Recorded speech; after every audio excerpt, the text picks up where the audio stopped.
All systems go. Clear for liftoff.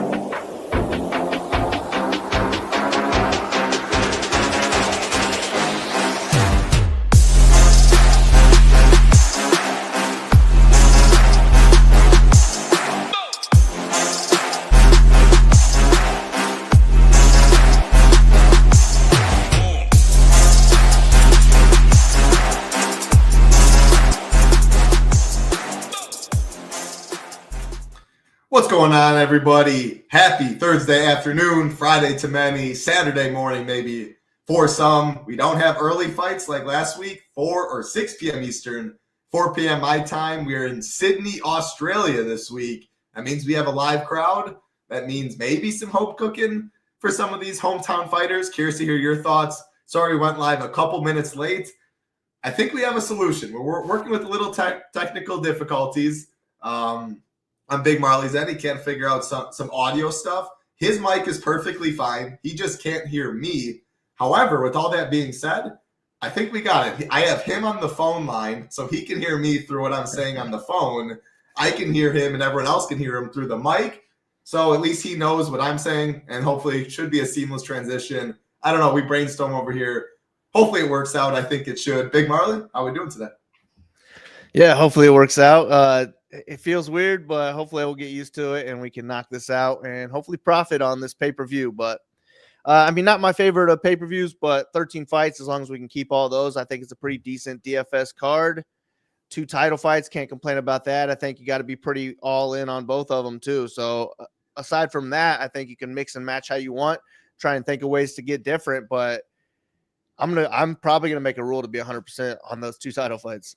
Oh, yeah. So I was going to say, yeah, right from the jump. So 13 fights, 2 title fights. I think Big Marley hit it perfect. A great DFS card. 13 fights, phenomenal, especially when we had 11 last week. 12 is my magic number. Anytime we have more than 1 5-rounder, always is better for DFS, cuts into ownership. I was going to make a rule, and I am going to make a rule, to have just at least one of the 4 fighters, and many of my lineups will have 2. The reason I won't 100% jam 2, a lot of it has to do with this. 8 of the 13 fights, and what's going on, Ben? What's going on, YSN? Appreciate you hanging out. 8 of the 13 fights are expected to finish. So that means maybe 107 from Dricus isn't enough. It probably is at 8,600. If I had to pick, I prefer this Tatiana Weili fight. I think they're both really strong. Just the price is at 8,200, 8K. More than likely, both of them will be optimal. And I think you can leave money on the table. I think you can get different in other spots. But I'm not going to 100% force the rule, since I do think others have the upside in the upper tier to beat them. The mid tier is really strong. And if one of those fights isn't optimal, you have way more likely of a chance to solo ship. So that's what I want to say from the top. Great DFS card, 2 5-rounders, both phenomenal. Most of my lineups will have it. I'd be totally fine if you do make the rule. Even without making the rule, I might end up with 100% of them anyway. Pay-per-view wise though, like it's name value, it's a weak pay-per-view. One of the weaker ones I think we've seen, but the 2 5-rounders are great, and 8 of the 13 expected to finish. I am expecting to see some violence. Anything else you want to say, Big Marley, or should we just jump right into the first fight? Yeah, let's knock it out. Let's knock it out. First fight of the night, and I do think this solution is going to work. First fight of the night, we have Hang Sun Park taking on Tumen Dembarol. Minus 220 for Park. I'm calling Tumen Dembarol just Tum. Makes it a lot easier on me. That is a long name. Tum plus 185 on the other side. Minus 200 for this fight to finish. Park plus 110 inside the distance. Tum plus 275. So a lot of line movement in this one. Park open minus 300. A lot of line movement on a lot of these fights, by the way. Park open minus 300, now minus 220. So some money coming in on Tum, even more noticeable or more impactful, I should say. Minus 140 this fight open to finish, now minus 200. A lot of money coming in on the under. Park's inside the distance prop went from plus 120 to plus 110. Tum's went even farther, plus 425 all the way down to plus 275. Tumen Barrel, yeah, Tumen Barrel. I'm still going to say Tum, but I appreciate it. And as far as the KO prop for Tum, open plus 1,200, now plus 475. Absolute crazy line movement on the under in this fight, which you love for DFS. And I'm not going to say most of the ownerships. It's part of our premium content over here. Ownership is, the name of the game when it comes to MMA. This fight stood out to me almost more than any, though. 20% Park, 17% Tum in a fight minus 200 to finish. I think Park has some grappling and wrestling upside, too. Obviously, Tum, he averages over 2 himself. I think this is going to be a fun fight. And at this ownership, 37% combined, I'm looking to get overweight on both. Fun fight to kick it off. Unlike last week with Hamby and Pogues. That was a snooze fest. I think this should be a good one. How do you see it? Yeah, I think it's a pretty decent DFS fight just because both guys are finishers. Both are decently well-rounded. I think Tumen is better early in the fight. Like, he might be able to win the first round, might be more dangerous in round 1. But I trust Park more over the course of 3 rounds. I think he's going to be more dangerous late. My issue with this one is I just have a hard time seeing how it plays out. So that's what's keeping me away from like going heavy on it, but I'm fine targeting both sides because they're both finishers. If it's a decision though, I don't know how I feel about either one of them scoring great in this one. I think we'll need a lot of grappling for it to be on the optimal. I just don't know how it's going to play out. So I'm thinking it's closer to a 3-star than it is a 5-star for me. Just for that reason. But with MME, I'm fine just tossing both into lineups, hoping I can hit the right combination.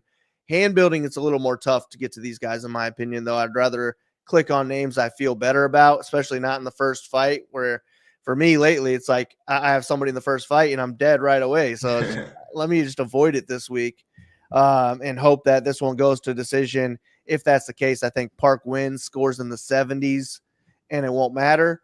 So that's my pick, but either one of these guys could get a finish. So decent DFS fight. Yeah, we're a little different to start. Just 37% combined ownership, if that stays true. Park right next to DDP. This fight, both DDP, Sean Strickland, 8,600, 7,600. Why it has to stay somewhat in check.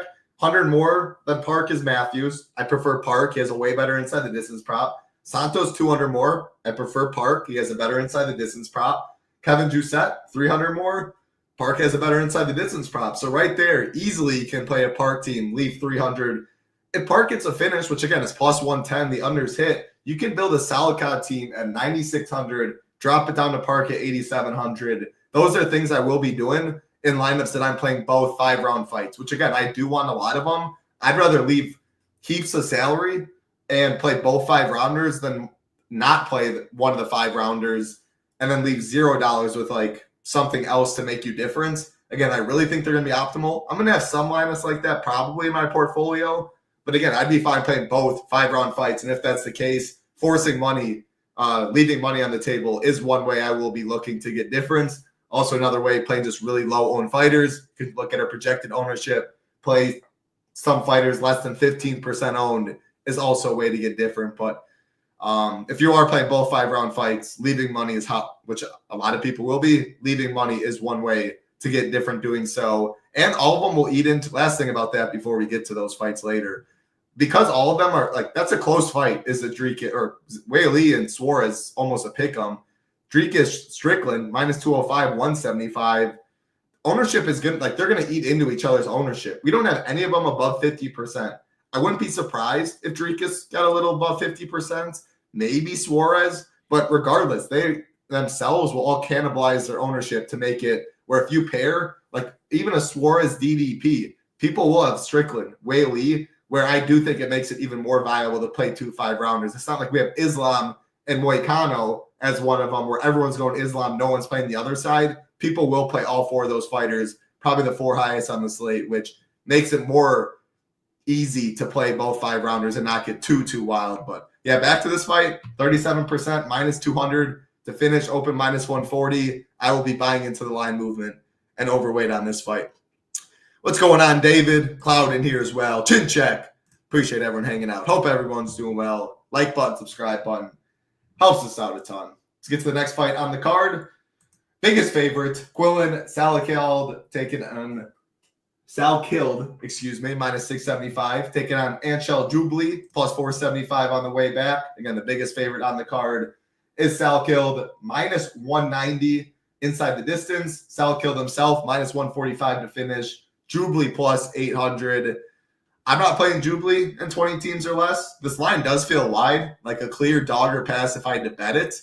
I'm not going to be betting either side, though. It's hard to lay minus 675 on any fighter really in UFC, especially what we just saw with Gaffarov and Ione Barcelos a couple weeks back. Like, no one's safe, even as big favorites.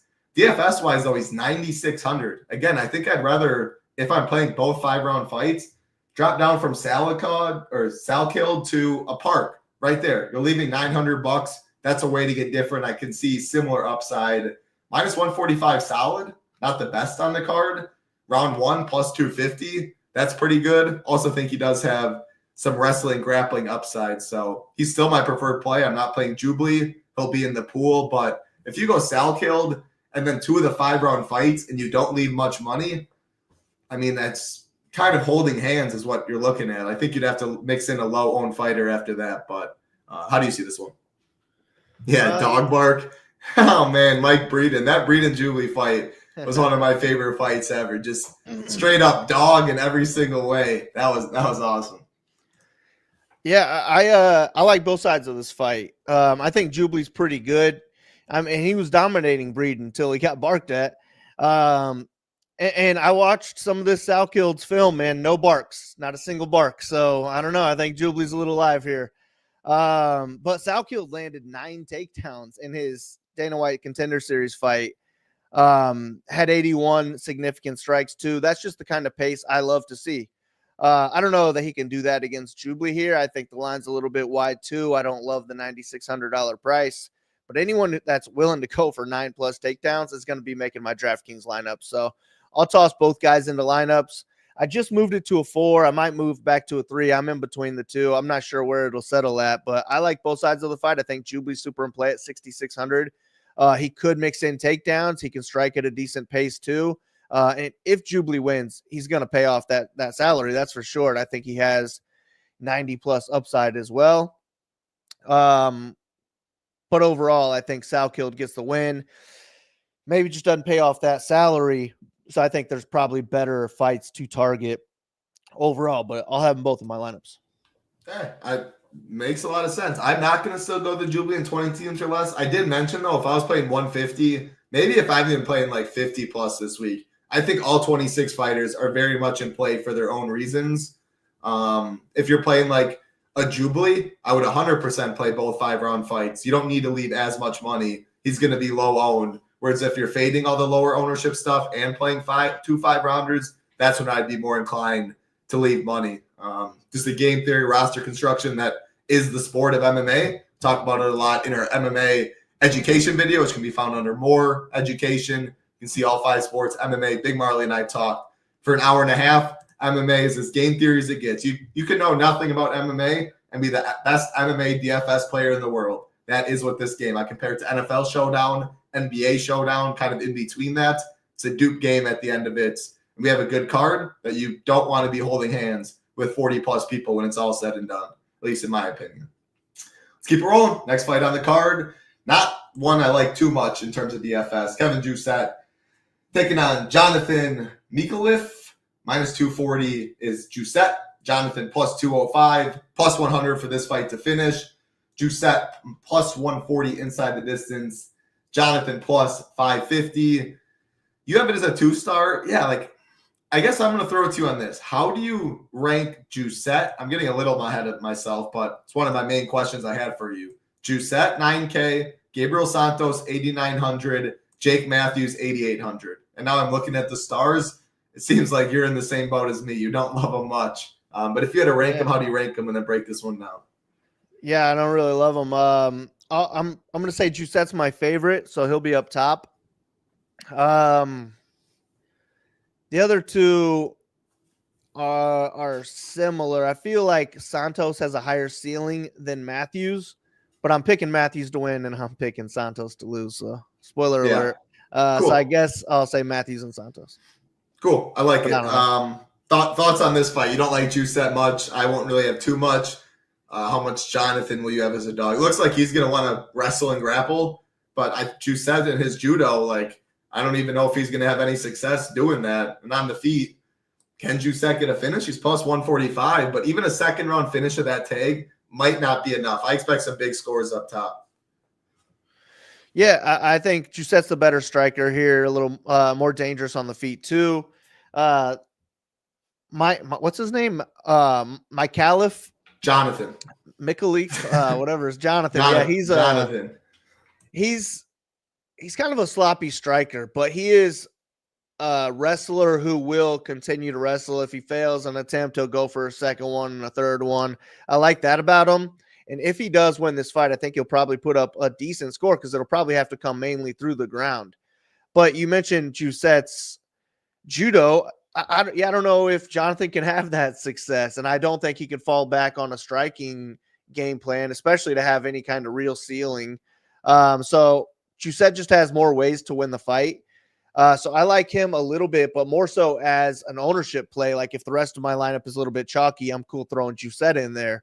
But my worry is that Jonathan wins the first round, lands a takedown, and Giuseppe just isn't able to get back to his feet, isn't able to score many points in the first round.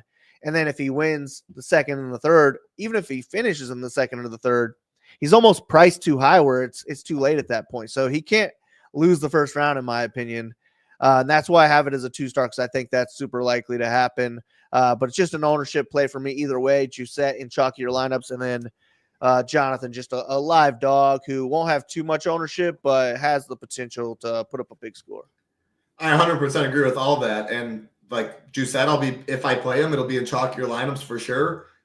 Wouldn't force to leave as much money, but Jonathan's my preferred play in this one. I mean, we play a salary-based game. Like if he scored 80, it could be enough. I do think we see some dogs barking. So I'm hunting for some upside as for these dogs, but if he wins, which isn't crazy, like plus 205 is by no means crazy as a primary wrestler. He definitely could put up a good score if he does have success getting takedowns. So he's my preferred play, 1,800 less. I still don't love this fight much though. Giuseppe by decision or like a third round finish, something like that, and not be optimal is probably what I'm hoping for. But if I had to pick a preferred side, give me the 1,800 savings and Jonathan right there. Let's keep it going. Next fight, very similarly lined. Minus 230 for Cody Steele, plus 195 for Rong Zhu, minus 220 for this fight to finish. Steele minus 110 inside the distance. Rong Zhu plus 305. I like this fight. You only have it a 3-star. Talk to me. Why do you only have it a 3-star? I was hoping you'd have it a 4. Let's move it to a 4. Well, really, I just have so many 4s and 5s on the card. I was like, damn, I got to move some of these to 3s, but now I like it. So let's move it to a 4 right now. Boom. There we go. There we go. I like it. I mean, Steele, like, he has the wrestling chops. Rong Zhu's been submitted in 4 or 6 fights. If he wants to take the easy path, he's minus 110 to finish. And if he doesn't want to take the easy path, he's been falling in love with his hands lately. Rong Zhu can bang. Like, he's one of these Chinese guys that at 24 years old, as you can see from the stone, 25-6, 31 pro fights at 24 years old. We see like Ma Shate, plenty of these Chinese guys. They beat up on these other bums, but they got experience. There's no doubt about that. Most of them will fight for your dollar. I like this fight. If Steele wrestles and grapples, he can put up a big score. If he decides to strike, I think it could be some fun. Yeah. If he decides to strike, it could be a banger, and that would put Rong Zhu live to win the fight or even knock him out and be on the optimal lineup. It's a close striking match. I think Rong Zhu's probably the better minute winner, the better overall striker, but Steele will kind of just stand there and take a couple shots to give a couple harder shots. And if he can get his opponent against the fence, he's live to get a knockout himself. And then Steele is the better grappler in this one. He's the better wrestler. I don't think he's a great wrestler or a grappler, but man, the guy's a trier. That's for sure. He's gonna keep going for takedowns even if they don't work. And then if he gets one, I think he could do a lot of work on the ground just against a guy like Rong Zhu. So yeah, Steele's my preferred play in this one. I'm going to pick him to win. But again, Rong Zhu, another live dog, could put up a big score if he does win. So he'll be in my player pool. And yeah, I think a 4-star is the way to go. I'm just going to have a lot of 4 and 5 stars on this one. So it should be a fun card to watch, I guess. Should be a lot of action. I agree. I think, like, entertainment-wise, I'm expecting a fun card. Last week, a little lackluster as well. It's just when you're telling me it's a pay-per-view and people are having to spend $70, $80, whatever it even is nowadays, like, there's no way Taliesin Teixeira, Justin Tafa should be the third, like the fight before the co-main. Like this should not be the main card right here. But with all that being said, I mean, I don't care. DFS is what I care about, making money. And I like watching entertaining fights, whether it's the lowest level or the highest level. Fights can be fun at all different levels. And I do think we have some fun fights on this card top to bottom. So yeah, name value wise, not great. But I think when it's all said and done Saturday night, people will be happy with how the card played out. I mean, if you make money, of course it will. But entertainment wise, I think we see some fun fights. Let's keep going. The brother of Ilia Topuria, Alexandre Topuria, makes his UFC debut at minus 365, taking on Kobe Thickness, plus 290 on the way back, minus 325 for this fight to finish, one of the most likely on the card. Topuria has the best inside the distance prop on the card at minus 285, Thickness plus 900 on the way back. Topuria also the best round one prop at plus 130. A lot of line movement in this one. Topuria opened minus 250, got all the way down to minus 550. And ever since then, Thickness has had some money come back on him, which now is the reason this line's at minus 365. I mean, what in the world can we expect from Topuria? The dude's 5-1. He hardly fights. He is the brother of Ilia Topuria, which I think has to have some merit to why this line is so wide, at least why it got so wide to minus 550. And people are like, he's not his brother. There's just so many unknowns with him. Like if this fight gets to the third round, how is he going to look? He's probably not going to be optimal by any means. But he is plus 130 to finish. That is, what is that, like 40%, something like that? I don't know all that stuff at the top of my head, but he's a strong play, no doubt, in the top tier. Thickness, if I'm playing 75 plus teams, I'm playing some of them. One of the lowest owned fighters, leverage off of one of the chalkier fighters who has so many question marks about his game. Thickness also looks like a wrestler to me too. So if he wins, is it takedowns, top control? Like, I don't know. I'm not going to get there at 20 and below because I have to fade some. But yeah, I'm curious to hear your take. How do you see this fight? Yeah, I'm really spacing on Thickness. I don't even remember his fight. It was a bunch of highlights, I think. So I didn't even see like full fights of Thickness. I'm going to have to go back and revisit them, but I just remember not being impressed. And then Topuria, like definitely nothing to be impressed with opponent-wise. His opponents were ass. But he could be okay. I don't know. I mean, there are a ton of unknowns. I don't know if he's any good. He's got a mean right hand like his brother. And then he got one opponent in a crucifix like right away and just dominated him. I love when people do that. That's great for DraftKings. So if you can go out there and get a guy in Thickness who wasn't meant to be in the UFC anyways, he's taking this fight on short notice. Topuria, the last name, you got to think the UFC wants him to win. He's a big favorite. So I'm kind of just relying on all that. And Topuria is my preferred play, thinking he can get a first round finish. But yeah, I don't hate a Thickness play at all. Yeah, just going off of that chalk. Thickness won't have much ownership either. Maybe Topuria sucks.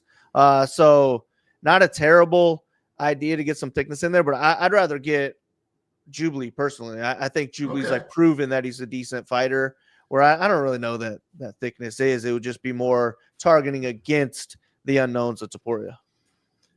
Yeah, I think I'd pick Thickness if I had to pick one of the two. Like it's a little more leverage.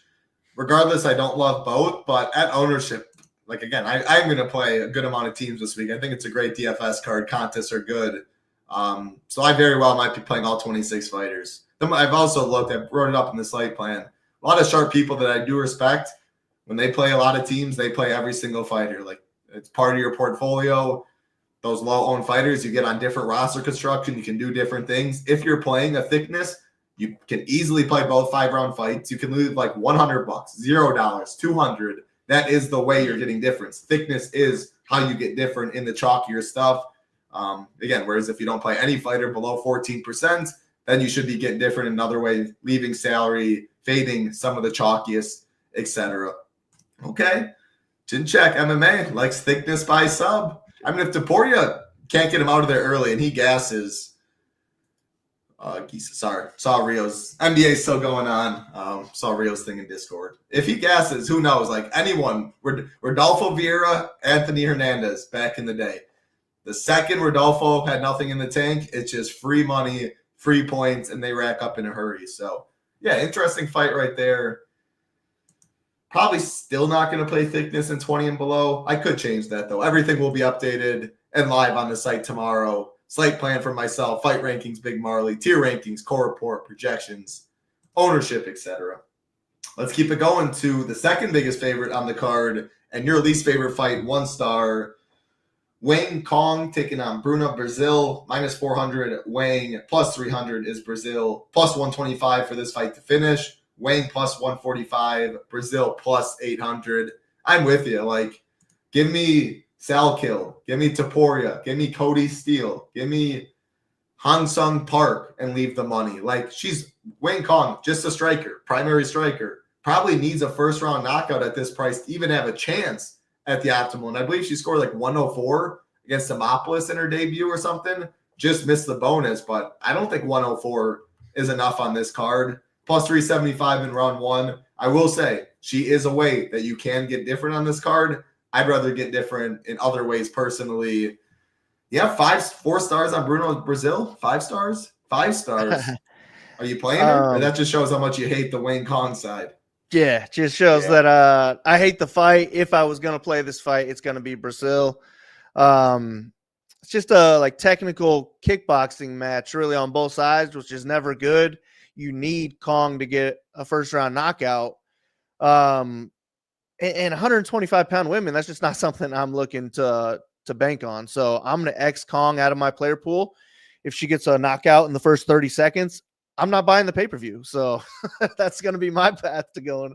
And if Brazil, I'm okay like leaving her in my player pool, but I'm not going to be clicking on her name with any hand builds. I'd really prefer to fade her too and just go down to Jubilee, or I'd rather get a little thickness in, I guess, over Brazil too. What makes me like Brazil is that she did mix in wrestling in her last fight against Molly McCann. I think it would be smart of her to do that here too. And if she can, then she could score okay. So I'm not against playing Bruna in this one, but definitely not going to make it a point to get her into my player pool.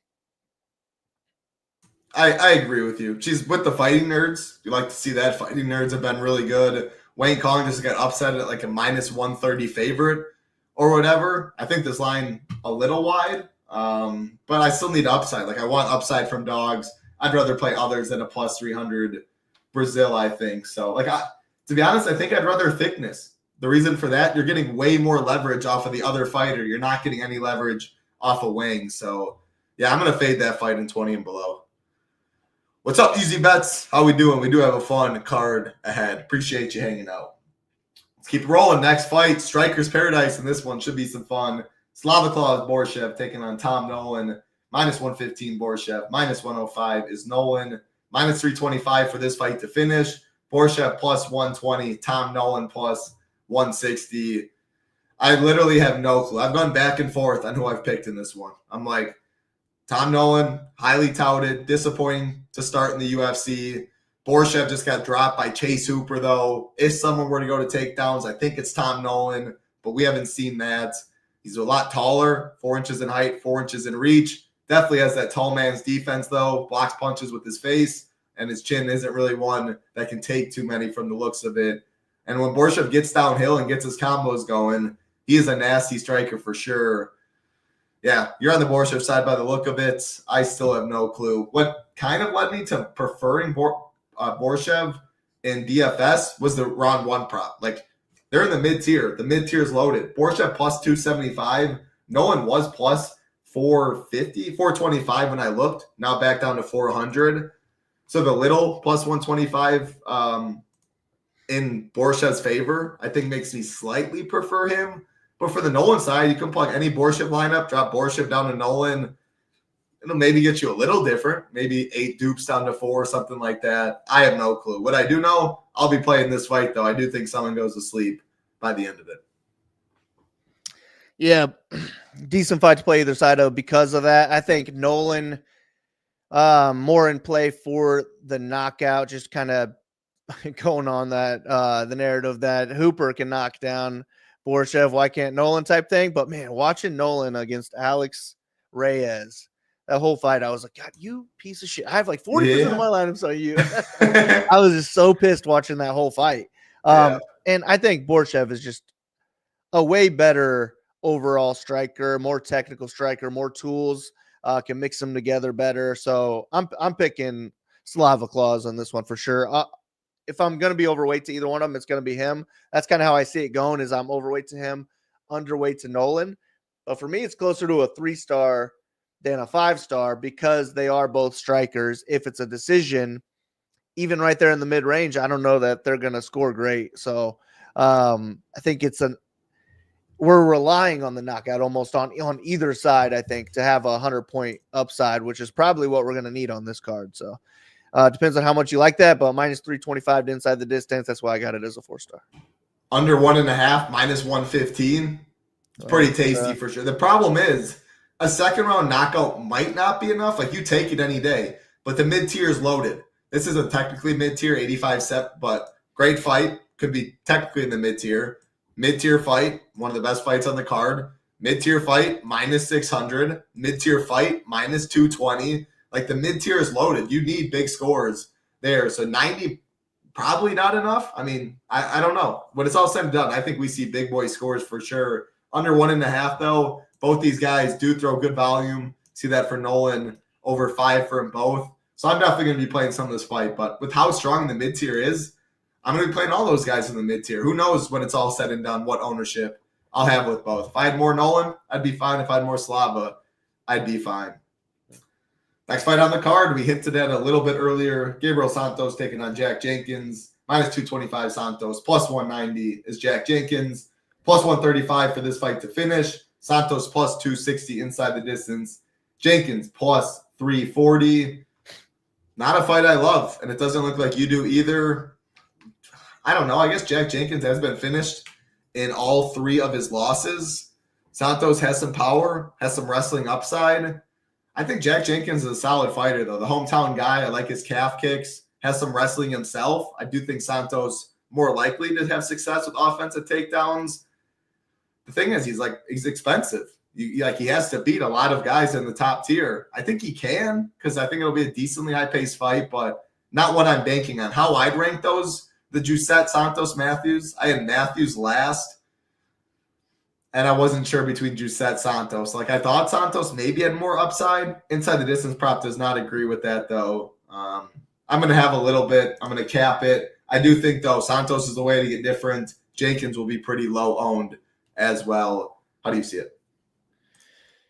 Yeah, Santos just too expensive for me to get into my hand builds. I won't be using them in hand builds.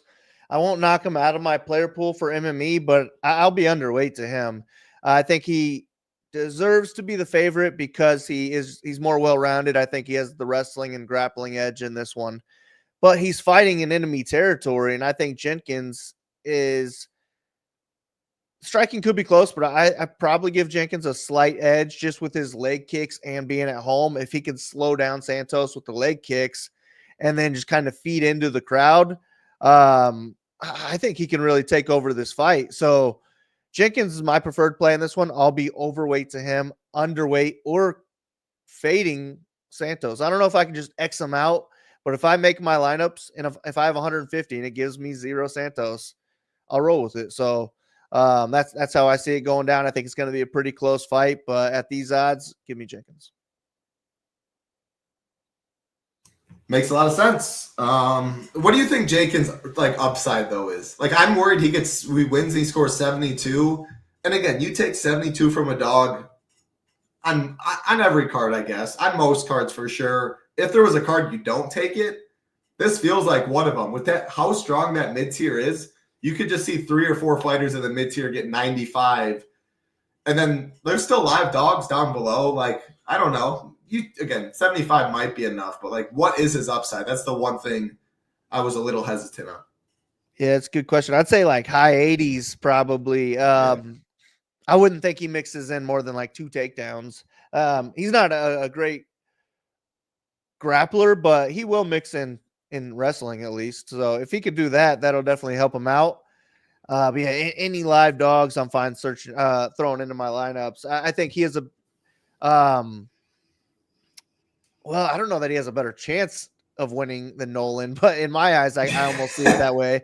But I think if then they should be both Hammer win, and Slava, Hammer Jenkins on the money right? line. Maybe. But if they both win, I think Nolan probably would score more. Yeah. But you're talking way different prices. Maybe you're kind of talking me off of Jenkins a little bit because I do think there are a lot of live dogs. Maybe he's not somebody I need to like force to be overweight on. But I do think he is live and probably scores around 10x or so. For sure. The one thing that made me bet like on the Santos side a little bit in terms of I want to keep on the pool, Herbert Burns took Jack Jenkins down twice. Like, man, Herbert Burns shouldn't be doing nothing. I guess when he's fresh, it's a little fine, but Herbert Burns no good at all. Yeah, I like Jack Jenkins' low kicks a lot. At home, if it goes to decision, you can see some greasy stuff for sure. All right, let's keep it going to another hometown guy. This time the favorite, Jake Matthews, minus 240. Taking on Francisco Prado, plus 205. Plus 120 for this fight to finish. Both guys the same inside the distance prop at plus 280. Prado coming off the ass beating Zell Huber gave him. Man, his face was busted up. Now moving up a weight class too. As you can see, already not big at 5'10".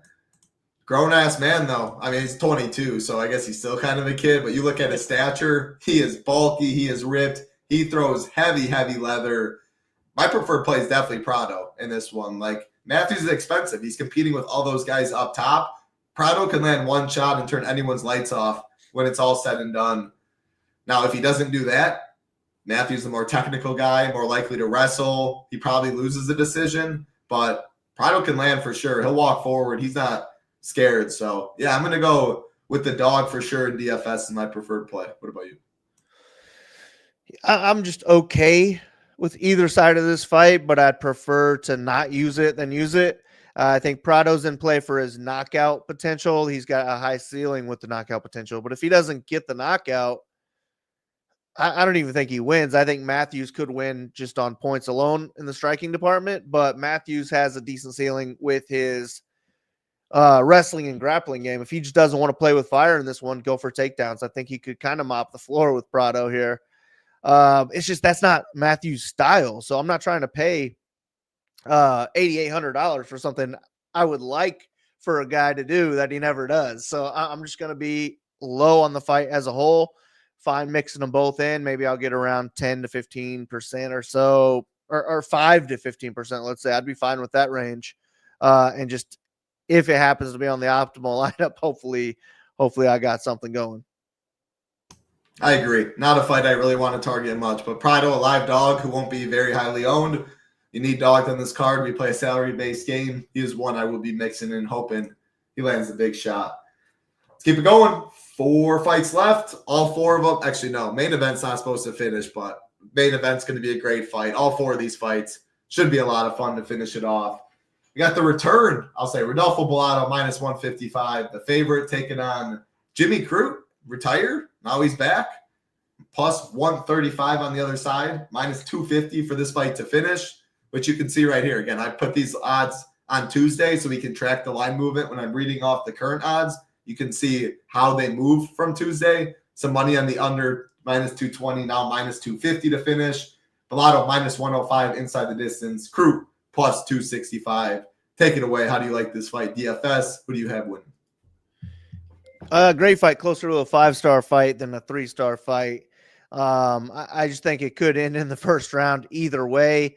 Both these guys are live to get a knockout. Crute, poor chin as it is. Bellato almost got finished by Ihor Peteria. So I don't trust the chin of either one of these guys. But I think Crute is the better wrestler, more reliable wrestler and grappler, in my opinion. It's just Anthony Smith stole his soul. Like, he was looking so good going into that Smith fight, and he just hadn't done anything since then. So maybe I'm just kind of hoping that he turns back time, but the kid's young. He's like 25, 26 years old. So I don't think it's over for him. And I'm just not impressed enough in Bellato to think that he should be over a 60% favorite in this fight. So give me Crute to get the win. I think he gets a finish at some point. He'll be one of my higher owned underdogs, I would guess, on the card. And then Bellato, someone I am definitely fine getting into lineups because he could break the slate with 115 points or 125 points. Go out there, get a 50-second knockout and break the slate. So I could see this fight being in 3/4 of my lineups. I don't hate it at all. Like, again, the reason I don't know how much I'm going to have, because all 4 fights in the mid-tier expected to finish. Dreekia Shawn, who I'm not including in that fight, in like that conversation, has all the upside in the world, as we saw in the first fight. It's a great card when it comes to that DFS. Like, 100 might not be enough, and I'll take 100 in the mid-tier any single day of the week. But moral of the story is there's expected to be some big boy fights. What isn't it crazy to think, Big Marley, like, listen to you talk, way better, not way better, because this is now minus 250, but the Borshev Tom Nolan fight is decently more likely to finish than that fight. You surprised by that? Yeah, that is weird. I kind of think it has a lot to do with those Alonzo Minifield fights. Like, we thought for sure both of those were going to end early, like in the first round, and they got dragged out. So that could be playing into it. But in my opinion, I think that this ends early more often than Vegas does. I like it. My preferred play is Jimmy Crute. The reason for that is going to be the same thing in the next fight. I look at this as a really close fight. I think they have pretty much the same upside. Easy to build any Bellato lineup. Drop Bellato down to Crute. You're forcing yourself to leave 800 plus. Because I want a lot of the 2-5 rounders. That is ways I'll be looking to get difference. And again, I'm not really sacrificing any upside. That's just like the game theory. Like, I don't care if I know fights at all, which you need to know fights because of upside wise and stuff like that. But like, Crute has just as much upside as Bellato. You could even argue maybe more. Regardless, they both got 110 plus. Give me Crute for 800 less. Can build any Bellato team, drop down to Crute. Helps you get a little different. Doesn't sacrifice much money line equity. Same exact thing for me in this next one. Taliesin Teixeira making his UFC debut at minus 140. Picking on Justin Tafa plus 120. Minus 600 for this fight to finish. I don't see inside of this in props for individuals. Oh, on a different book. Minus 120 Teixeira, plus 165 for Tafa. Teixeira plus 225 in round 1. Tafa plus 275. Looking at the stone, man, Teixeira is a big fella. 7 inches in height for his advantage. Stands 6'7", 9 inches in reach. He also looks to have that tall man's defense, though. Blocks punches with his face. I think this will be a lot of fun. Under 1.5 is minus 185. My preferred play, for the exact reason I said in the last one. I think they have very similar upside. I'm not sacrificing much money line equity. Build your favorite Teixeira team. Drop them right down to Tafa. Forces you to leave 600 plus. That could drop you from 30 dupes down to 5 dupes. You get paid a lot more when you win. That's what I'll be doing in those 2 fights. Not that I'm not playing Teixeira. Not that I'm not playing Bellato. But I do expect to have more Tafa Crutes, especially because I want those 5 rounders. It's easier to leave salary doing that. And again, I don't think I'm sacrificing much upside. How do you see it? Yeah, I think this one probably is a knockout in the first round. Yeah, Vegas has it as a 50% chance to win in the first round. I do think Teixeira is like the cleaner striker, more aggressive striker, at least in the first round. But I don't have any real good feeling on who actually wins this fight. So I'll just be throwing them in both into lineups.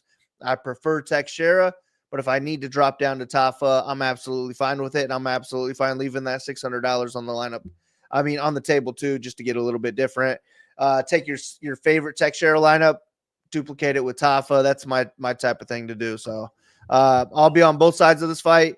If there's not a knockout, then it's not on the optimal lineup. So, and it'll suck, man. It would be horrible to watch this fight for 3 rounds. So I really hope there's a first round knockout in this one.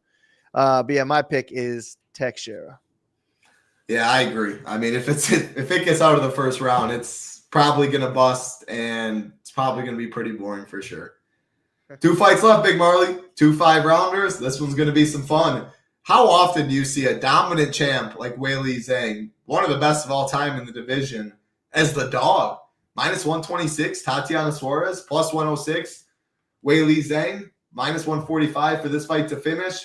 Suarez, plus 195 inside the distance. Zhang, plus 210, excuse me. Weili opened minus 250 in this fight. Slowly but surely, money has been coming in on Tatiana, 11-0. Has the wrestling, has the grappling, dealt with injuries, had thyroid cancer. Everyone knew she was always the dark horse, that person in the division to make noise. It just, you got to fight at the end of the day. I love seeing this fight. I was really happy when it was booked. I don't love seeing the line movement, though. I was on Tatiana when I heard this fight. I was hoping she'd be a decent dog or at least stay where the ownership was in check. I do think, I don't know. To be honest, I don't know what's going to happen. Like, does Tatiana just, like, everyone just rolls to her? You have Wei Li as your preferred play by the look of it. Talk to me first about ownership-wise, though. With all this line movement on the Suarez side, could you see like a 55% Suarez, 42% Wei Li or something? And I also want you to talk about people talking stacking. I heard Cloud said it. Kenny mentioned it in the like Monday or Tuesday in our Discord. This fight could score really well on both sides. The main event could as well. The only problem with that is I only really stack when I think they're like no dogs are going to win and on shorter cards. I do think dogs are going to win. It's not a short card. I think you're parlaying a little too much. It's possible. I won't be having any fight stacks. But yeah, I guess talk on that. Talk on if ownership could get a little steam on the Suarez side and break down this fight, your preferred play. Yeah. I think if the line movement stays or keeps going in Suarez's favor, it could end up being something like that. I mean, I think it should go back to Pick'em or even Wiley is the favorite, though. So I have no idea. And then stacking wise, I think you could stack either one of the championship fights. I don't think I'm going to do it. But like if I started to making a lineup and then a stack just happened to fit and I loved it, I guess I wouldn't be against it, but I'm going to try to avoid stacking personally, and just pick the winner for each one. Just make it a rule that I have, it in all my lineups. But yeah, I've been saying Suarez is a future champ. She's got the best wrestling in WMMA. I just didn't expect her to be a favorite over Wiley Zhang. Like when I went to research this fight, I'm like, all right, maybe we can get Suarez here as an underdog, finally get her chance. And I was like, what the heck? Like even money minus 120. What is going on? I feel like Zhang should be minus 200 maybe, or something close to that, minus 180. She's just way more proven, a way higher level competition, a lot more, a bunch of 5-round experience where Suarez has none. Suarez has been injured throughout her whole career. And if Suarez is going to win this fight, it has to come through the wrestling. Like she could wrestle and then submit her early in the fight. That's super live for her to do. But if she can't submit her, that wrestling is going to start taking a toll on her. And then if she gets into that 4th and 5th round, I just don't know that she's going to be able to have that same pace. And I think Zhang will still be there. And if the wrestling isn't there for Suarez, I think she gets her ass kicked on the feet. I think it's not even close. I think Zhang is just way superior on the feet. And then there is like a difference. Like Suarez has way higher level wrestling background. She grew up wrestling. But sometimes that doesn't always matter. Like Wiley Zhang has great MMA wrestling. Like George St. Pierre didn't have a wrestling background growing up, but he turned into the best wrestler in the UFC. And that's kind of like what Zhang has going for her too. So I just think the line is off on this one. Give me Zhang. I will be overweight to her, but I'm going to have this fight in every one of my lineups. So if I have 65% Zhang, then I'm going to have 35% Suarez. But I'd be fine with like 55-45 as probably the lowest I would go, but I think I'll be at least 60-40 in favor of Wiley in this one. And I think the line's just disrespectful. If you had to pick this fight or the Dricus Strickland fight that you like more, which one would it be? The DDP Strickland one. I think this is like it's either when Suarez is winning, she is dominating and Wiley's not scoring much during that time, or it could completely be the other way around where Suarez can't get takedowns. She just gets her ass kicked. I don't really see it being a back and forth war where the main event probably will be. Yeah. The reason I prefer this one a little was the pricing, 8,200 AK versus like, I don't know, if Dricus wins and scores 106, 107, it's more than likely enough. Again, I'm trying to make cases maybe it's one of these fights isn't optimal because that is when you see the 100K shipper. I'm curious to hear your Cheats' opinion, what he's going to do. I feel like he's going to fade it in some. He always takes the high variance route for all the cheese. He's in the Discord though. I'm sure he'll drop his thoughts, but more of the time, almost all my lineups will have both 5-round fights, and I'll be looking to leave money, do things, play a thickness if I'm playing multiple teams in those lineups to get different, etc. You like Jubilee, Wayne Collins alone. You can just look at our ownership, plug in at least one fighter below like 13%, leave $300, play both 5-rounders. You're good from there for the most part. But yeah, I don't know. I to be honest, at this point, I almost hope Suarez keeps getting more line movement, and it just makes the ownership gap like way wider maybe than it should. And then I'll just go more Whaley there. I don't really know at the end of the day. If I had 60-40 Whaley, I'm fine. 60-40 Suarez, I'd be fine as well. It's a good fight. And again, very rare you see a champ, especially as dominant as Whaley is, as the underdog. A lot of line movement, in that one. See, this one, it feels a lot like the Merab Umar fight, where it's like everyone has been saying Suarez is going to be the champion. Yeah. Like Umar, everyone's been saying Umar is going to be the champion, and then it comes and it's a tough matchup. But it's like, well, screw it, I've said that he's going to win, so I don't care what the line is. I'm going to take it. That's kind of where it seems like it's going. It's like people are just going with what they've been thinking for these past years, but they were not expecting this line, but they're still laying it. Yeah, no, I think that's a really good comparison. I was one that kind of was in that same thing with the Umar boat. Not that I would ever laid that juice, and it helped that the clear leverage play in DFS was Umar. Rob was the highest owned, I think, on the slate. But all that being said, Rob absolutely dominated and was on the optimal like he always is. So I think that's a great comparison. Main event time, the rematch where Dricus won split decision. Very, very close fight. Minus 205 is Dricus. Plus 175 is Sean Strickland. Plus 140 for this fight to finish. Dricus plus 185 inside the distance. Strickland plus 600. So the first fight, it went to decision. It was very close. Dricus won. He scored 119 in a decision win. Sean Strickland, on the other hand, 71 in a loss. Even if Sean Strickland got the nod in that one, at 7,600, 101 points is more than likely on the optimal. I guess maybe not guaranteed, because Tafa could outscore that. The Crute could outscore that. I mean, I guess Prado's live to do it. Tom Nolan could outscore that. So is part of the reason why, like, I'm thinking about not having 100% of both these. With all that being said, 101 at 7,600, more than likely going to be optimal on this card. 119 will be optimal at 8,600, which is why, obviously, you have it a 5-star. I think this line is a little too wide, though.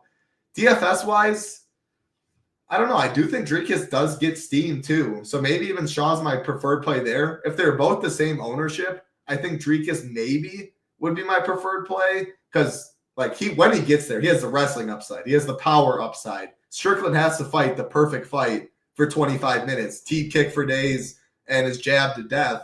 But he's not finishing Dricus, it doesn't seem. But with all that being said, if I'm playing both 5-rounders, which I'm definitely going to be, easily can I build my favorite Dricus team, take Dricus out, go Sean Strickland, and I'm leaving 1,000 plus instantly without sacrificing much upside at all. And I think this line's too wide. With all that being said, probably I'll end up with more Strickland. But again, I guess I'll throw it to you. I want you to break down the fight. I'm going to throw it to you on this. Who is more likely not to be optimal in a win?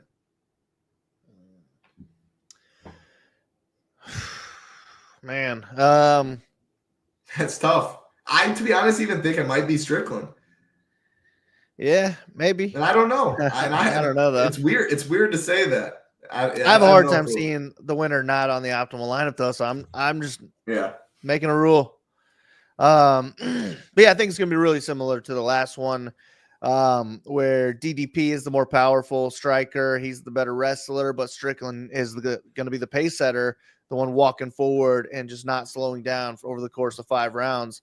And I think it could go either way. I don't even really care which way it goes. I'm going to be all in, probably close to 50-50. I'm just going to let MME decide on this one, where I have a preferred play in the last fight, but I don't care if it gives me 70% DDP or 70% Strickland in this one. So I'd imagine I end up with more Strickland, but I I think I can afford to pay up on a lot of my lineups too. So I don't know. I haven't really built too many lineups yet. I have like one that I hand built, but I almost want to mess around with the Shiptimizer and do 150, just throw them in the mini max this week. So not sure yet, but I'll be all in on this fight. I would take the under on 6 takedowns for DDP. I don't think he matches that again this time. And I think that the line is too wide, which made me lean towards Strickland as my pick. So he's the one I have on paper to win, but no real confidence. It's just that the line is too wide. But I could definitely see it playing out like the line suggests, especially with the whole staff thing on Strickland's arm. You never know how that's going to play, especially against a pace, a volume striker like Strickland. If it slows him down a little bit, like that's not good at all for him. So that does have me a little bit worried. But yeah, I guess I'll pick Strickland. Well, really, I don't think I've ever picked DDP to win in the UFC. So I've been wrong every single time. I'm just going to keep picking against DDP. And then when he loses, I'm going to be like, told you so. I love it. I love it. It feels like every other week we see a fighter have staff. Isn't that crazy? Yeah. Disgusting people, man. Yeah, I guess that is what they do for a living. Sweat, train hard as all as it can be. Which 5-round fight would be better, stacking cash games? I haven't built anything yet. I probably will be stacking both though. That's usually what I do when it comes to 5-rounders. I think both of these are very solid fight stacks to have. If you had to pick one, I don't know. That's kind of what I just asked Big Marley. Like, I would definitely stack both. Strickland. Yeah, I think I'm going to stack both though. But if I had to pick one, it would be DDP Strickland because I have a better feeling about Wiley. Yeah, mine would be because it's expected to go to decision, so you get 25 minutes, a little higher floor. But yeah, I'm more than likely going to stack both, and I think that's probably the way to go. Awesome stuff, Big Marley. 13 fights, pay-per-view season, 6 p.m. Eastern, Sydney, Australia. Got some live crowds. Always fun when that's the case. Makes the fights better. 8 of the 13 fights expected to finish. 2 5-rounders. Again, name value, not the best pay-per-view. I'm excited for it, though. I think we get an entertaining card. Then, hey, wake up the next day, Super Bowl Sunday, baby. Chiefs or Eagles? I need you to answer that before we get on out of here. And final thoughts for the card. Yeah, Chiefs and the under. But rooting for Barkley, man. Barkley looks like he would be the greatest running back in the history of the NFL if he wasn't stuck on the Giants for so long. So I'd be happy for Barkley if he could get the win here. But I bet on the Chiefs. I bet on the under. So I'm going with that. Yeah, man, I hope this is a fun card. I hope we ship it. Good luck to you, Title. Good luck to everybody listening. Let's ship it. Absolutely. And if you do want to join us, all of our MMA content will be up tomorrow again. The Stone filled in right now, fight ranking, slate plan, etc. PGA Showdown. GS Luke just did the show on the channel. Showdown projections, Stone. Slate plan, NFL, our show tomorrow, Tambo, Hoop. Myself, 2 p.m. Eastern. NHL still going on. NBA still going on. NASCAR back as well. Big prizes there once NFL ends. No better time. Get over. Ship 50. Gets you $50 off your first month with Shiptimizer. $99. Takes you all the way down to $49. No better deal out there. Definitely get in the Discord if you do join. Appreciate all y'all hanging out. YSN, Chin, Ben, Easy Bets, all of y'all. Really appreciate it. Many watch on playback. Appreciate every single one of you as well. If you have any hot takes, drop them in the YouTube comments. We appreciate it. Like button, subscribe as well on the way out. Good luck, Big Marley. Awesome stuff as always. Hope you start to feel better for Big Marley. I'm Titletown. Be safe. Peace.